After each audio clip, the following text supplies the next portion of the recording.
Abdul Metalibi, bia ime, ishte ngritur me natë dhe kishte shkuar në Qabe.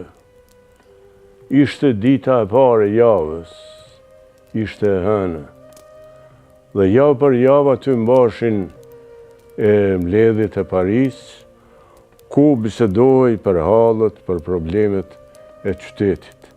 Prandaj ai u ngrit herët dhe vajti atje, që të ishte i përgatitur të bisedonte me Parin rreth hallëve të qytetit.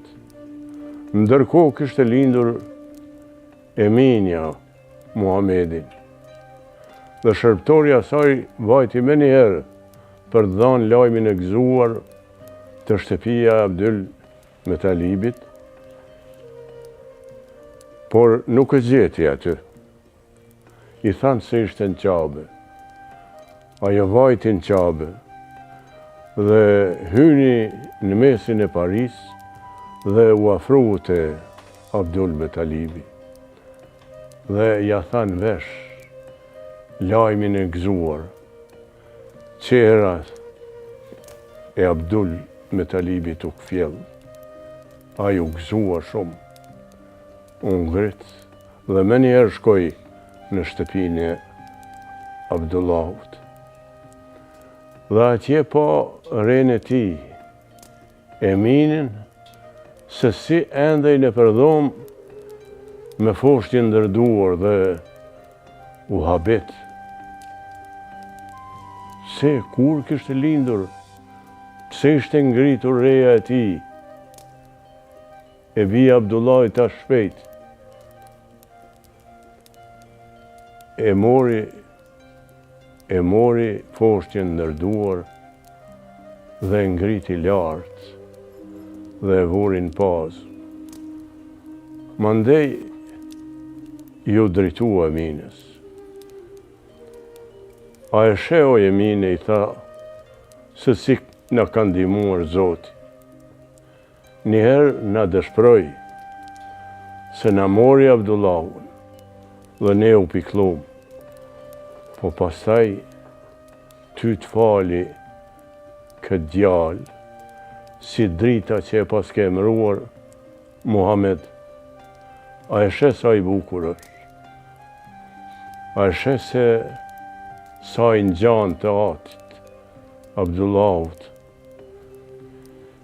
Po t'ishte i mbirë gjallë dhe tashite, sa do të gëzohej. Pra, turoj lindjen e djalit, turoj jetë të gjatë dhe u rrit bashkë me ty. Eminia e përmalluar ju drejtua vjerrit saj dhe i tha, edhe ty Zotit ka gëzuar, ta ka marrë një djalë dhe të ka pikluar, po të ka dhuruar një nip, Muhamedin, dhe ky është djali yt. Pra, Zoti e ka ditur se Muhamedi e ka një gjysh i cili kujdeset për te. Kështu që Muhamedi ishte amanet i Abdul Mutalibit. Në ato vite ka qenë si zakon në Mekë, që pas lindjes së foshtjeve kanë ardhur gratë nga fshati, edhe i kanë marrë fëmijët e vegjël dhe i kanë rritur në fshat, për shkak se në fshat ajri ka qenë më i pastër, po dhe gjuha në përfshatra atëherë është fol gjuha shumë e kulluar, jo si në qytetin e Mekës. Atë vit do të thotë erdhen që kishte lind Muhamedi, erdhen shumë gra dhe u shpërndan në për qytet për të gjetur ndonjë foshnjë, për të marrë me vete dhe për të arritur, sepse kur i kthenin, ato merrnin shpërblime bukur të larta, shpërblime bukur të mira. Kështu që kaloi një kohë dhe të gjitha gratë gjeten nga një fornjë. Një gru me emrin Halime ishte jo shëndetshme. Edhe njerëzit kur e shihnin, thoshin si t'ja japim kësaj fornjën për të arritur kur nuk ka shëndet mirë. Pra, a do të mundet me ushqy me gji si duhet. Dhe Halimja mbet në një qoshe pa marrë as një fornjë. I thanë se është edhe një gru që e ka një djalë të vogël, po ai djali është jetim dhe ajo pak u ndal. Nuk dëshiron të ta merrte se jetimin e dinte se kush do të pagunte për jetimin. Prandaj do të thotë mbeti në një qosh. Në atë kohë në rrugë kaloi Abdul Mutalibi, i cili e kishte njohur Eminen, edhe i pa e Halimen, e kishte njohur Halimen, dhe i pa se gra tjera kishin gjetur fornjën, edhe kjo jo. A i tha, Halime, ngritu dhe eja me mu. Edhe shkoj në shpinë e Abdullahit, aty gjeti Eminen, e gjetin fornjën Muhamedin. Eminja pak u të mëru, si do ta ushqente kjo grua e jo e shëndetshme, birin tim dhe po nuk mund të fliste e përballë Abdul Mutalibit.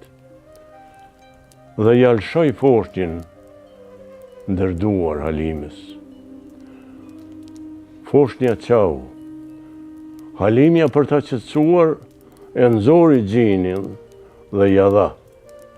Po u habit se nga gjiri saj kulloj gjithë qumsh, edhe u habit nga i erdhi gjitha i qumsh.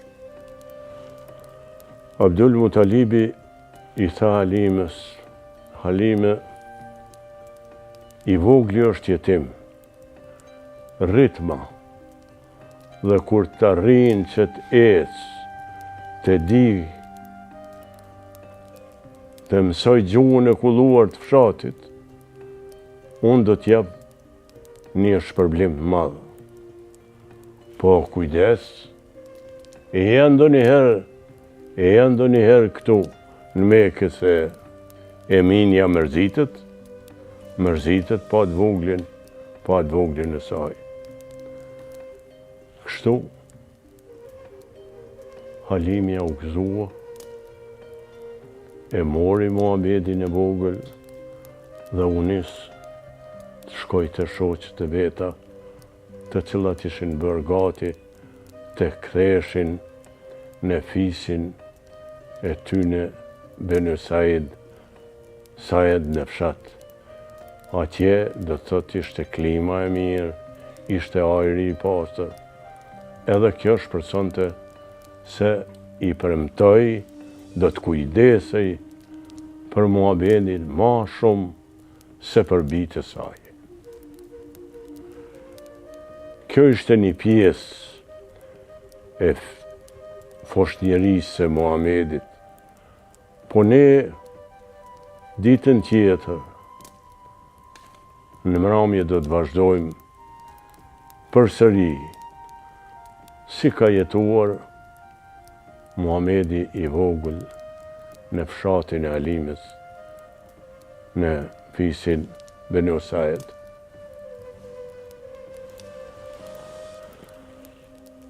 Pra, tash mund ngritesh, të shkosh edhe të pushosh, bija ime.